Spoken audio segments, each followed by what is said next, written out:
হয়তো আপনি অনেকের বেস্ট ফ্রেন্ড, কিন্তু তাদের মধ্যে সেরা হতে পারে এমন কাউকে হয়তো আপনি খুঁজে পাননি। চলুন চট করে জেনে নেওয়া যাক, যদি আপনার কোনো বেস্ট ফ্রেন্ড না থাকে তাহলে আপনার মধ্যে কি কি ধরনের বৈশিষ্ট্য থাকতে পারে। নাম্বার 1, আপনি আত্মনির্ভরশীল। বন্ধু না থাকলে সমস্যায় পড়লে সমাধান নিজেকেই খুঁজে নিতে হয়। এতে আপনার আত্মবিশ্বাস ও সিদ্ধান্ত নেয়ার ক্ষমতা বেড়ে যায়। নানা মুনির নানা মত থাকতে পারে, এই ধরনের কথায় প্রভাবিত হওয়ার চেয়ে আপনার নিজস্ব সিদ্ধান্ত নেয়ার কৌশলের আয়ত্ত বেড়ে যায়।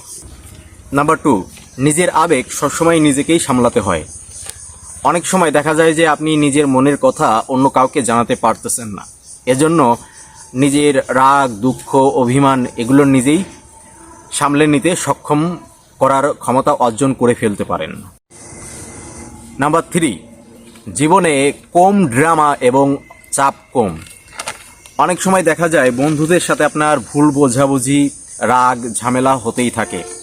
যদি আপনার কোনো বেস্ট ফ্রেন্ড না থাকে তাহলে হয়তো এই ভুল বোঝাবুঝি একটু কম হয়, আপনার লাইফটা একটু শান্ত সৃষ্ট হয়ে থাকে। নাম্বার 4, নিজেকে ভালোভাবে চেনেন। আপনি যখন একা থাকেন তাহলে সেই মুহূর্তে একাকিত্ব বোধ করেন। এই মুহূর্তে আপনি নিজেকে ভালোভাবে চিনতে পারেন। এই একাকিত্ব আপনাকে শেখায় আপনি আদতে কে, আপনার জীবনে কি প্রয়োজন, আপনি কি করতে চান। এই একাকিত্বই আপনাকে সব কিছু বুঝিয়ে দেয়। 5 নম্বর, সময় ও শক্তির সঠিক ব্যবহার। বন্ধুত্ব মেইনটেইন করতে বা বজায় রাখতে অনেক সময় লেগে যায়। সেই সময়ে আপনি নিজেকে আত্মোন্নয়নের মধ্য দিয়ে নিজেকে নিয়ে চলার চেষ্টা করতে পারেন। একা থাকেন কিন্তু একাকিত্বে নয়।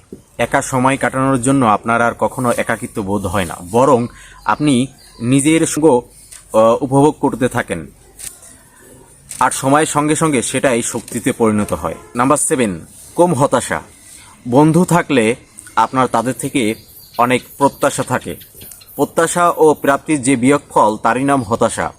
বন্ধুরা আপনাকে কষ্ট দেয়, দুঃখ দেয়, কিন্তু বন্ধু না থাকলে আপনার প্রত্যাশা এবং হতাশার চাপটাও একটু কম থাকে।